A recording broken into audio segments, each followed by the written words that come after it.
In this video, we're going to look at products and quotients of two or more radical terms. Radical expressions often contain factors that have more than one term, like binomial factors. Multiply the radical expressions and simplify. Assume all variables represented are non-negative real numbers. Now, basically that just means assume you want to find the principal square root. Now let's do this multiplication.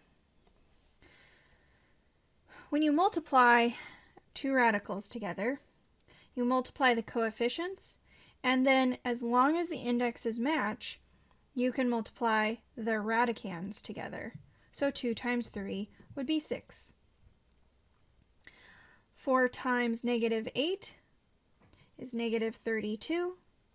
The square root of 2 times 5 is 10. In part B, we have 5 root 6. We need to distribute that to 3 root 8. I'll have 15 root 48 minus 5 times negative 9 is negative 45. Root 6 times root 21 is 126. Now we need to prime factor 48 and 126. If we prime factor 48, we'll get 2 times 24 and 2 times 12 and 2 times 6 and 2 times 3. So that gives us 2 to the 4th times 3.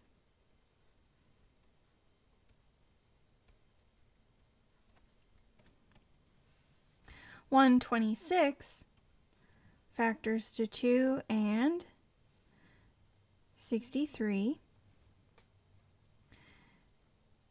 Dividing by 3, we'll get 21. Dividing by 3 again, we'll get 3 and 7. And both 3 and 7 are prime.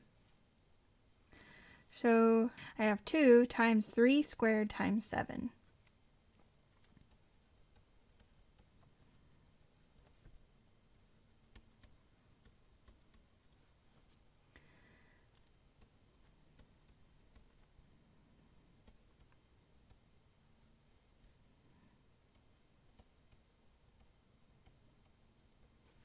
So we can simplify that further. 4 as a factor times 15, square root of 3, minus 45 times 3, square root of 2 times 7. You could simplify that further if you wanted to make it look pretty, 4 times 15 and 45 times 3, but in the interest of time, let's move on.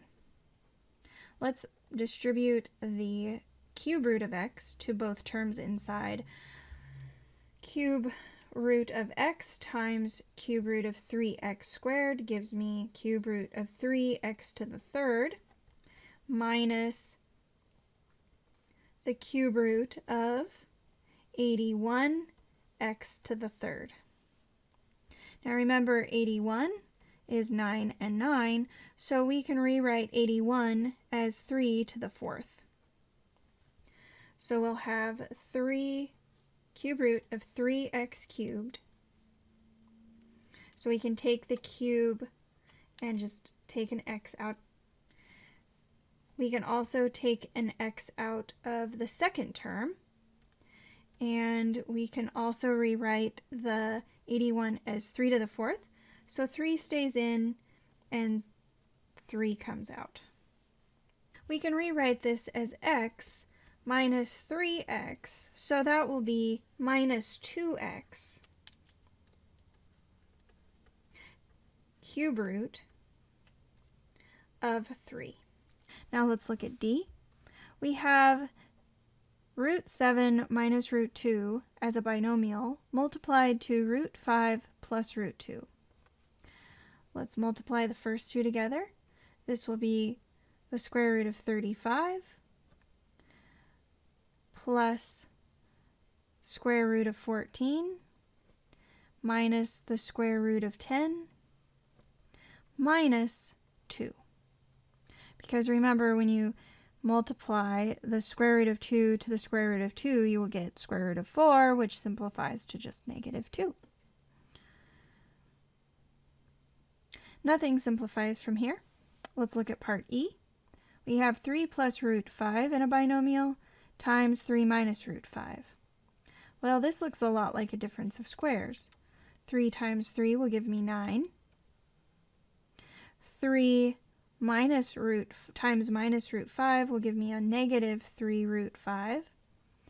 Root 5 times positive 3 will give me a +3 root 5. And a positive root 5 times a negative root 5 gives me a -5. So 9 minus 5 is 4. -3 root 5 plus 3 root 5 is 0. So my answer to part E is just 4. Lastly, we have root 2x plus 5 multiplied to itself. So I'm just going to rewrite that here.